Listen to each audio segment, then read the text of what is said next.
Aujourd'hui, à la place Saint-Pierre, je voudrais remercier le Seigneur pour ce qui nous est arrivé depuis l'élection du pape François. Figurez-vous que le jour où il a été élu, j'ai reçu dans mon cœur une prière que je vais vous offrir maintenant. Une prière que j'ai reçue, je dirais, dans le cœur de Marie. Et pourquoi? Eh bien parce que Pierre, il représente, on va dire, la mission paternelle de l'Église, avec sa responsabilité d'unité pour tous les apôtres. Mais il y a aussi Marie. Et le jour de la Pentecôte, on nomme les apôtres, mais aussi les saintes femmes, et en tout dernier, la Vierge Marie. Il y a effectivement une mission confiée à la Vierge Marie qui est voulue par le Christ. À Cana, Jésus lui dit « femme ». C'est-à-dire que Marie est l'associée de Jésus personnellement, et elle est le modèle de l'Église qui a une mission maternelle. On peut dire que l'Église vit d'une double mission.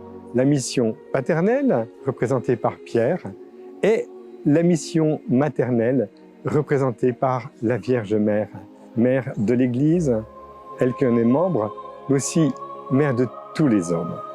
Et il nous fallait, avec l'arrivée du pape François, suite à la grande bénédiction que nous avons reçue depuis les papes qui se sont succédés, Saint Paul VI, Jean-Paul Ier, Saint Jean-Paul II, Benoît XVI, il nous fallait quelqu'un qui puisse faire progresser encore plus le don qui était fait avec Vatican II dans cette ouverture au monde entier et au sens de l'histoire.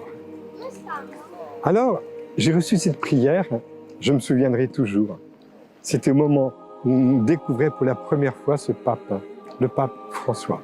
Si vous permettez, nous allons ici prier pour lui, prier pour l'Église, prier dans cette sphère mariale dont il est question avec lui.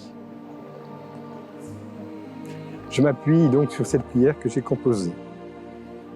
Ô doux Jésus, le Christ, toi le bon berger, nous te rendons grâce pour François, qui succède à Pierre, ton apôtre qui t'a suivi.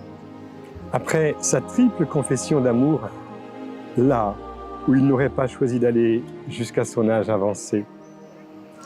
Nous te demandons pour ton serviteur de l'unité, l'abandon et la confiance inconditionnelle à la volonté sainte du Père et aux motions de l'Esprit pour toujours mieux servir l'Église et le monde entier qui s'ouvre à son message.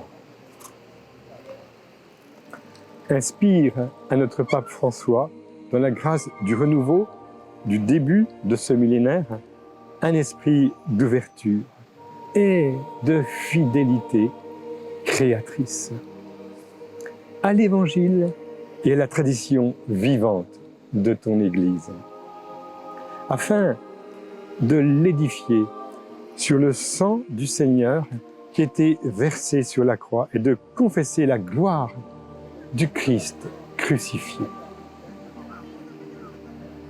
Nous te demandons la grâce qu'aucun être humain, sans exception, que ce soit un notable parmi les plus puissants de ce monde, ou un petit, un pauvre, parmi les plus exclus de notre terre, de notre planète, ne s'approche de lui sans te rencontrer mystérieusement. Au point de se sentir plus doux en ta douceur, plus humble en ton humilité, plus bon en ta bonté, plus tendre en ta tendresse et plus beau en ta beauté de ressusciter assis à la droite du Père. Par ton Esprit Saint, répands dans le cœur de François des grâces d'effusion, de bonté et d'amour pour notre Père des cieux, afin que notre prochain trouve en lui un modèle, afin que votre règne s'étende et s'affermisse par lui sur toute la terre avec ses fruits de justice et de paix. Nous te demandons de semer par lui dans le monde des grâces mariales qui révèlent à quel point Marie est notre mère, qui facilite l'action de l'Esprit, qui est le seul acteur. Amen.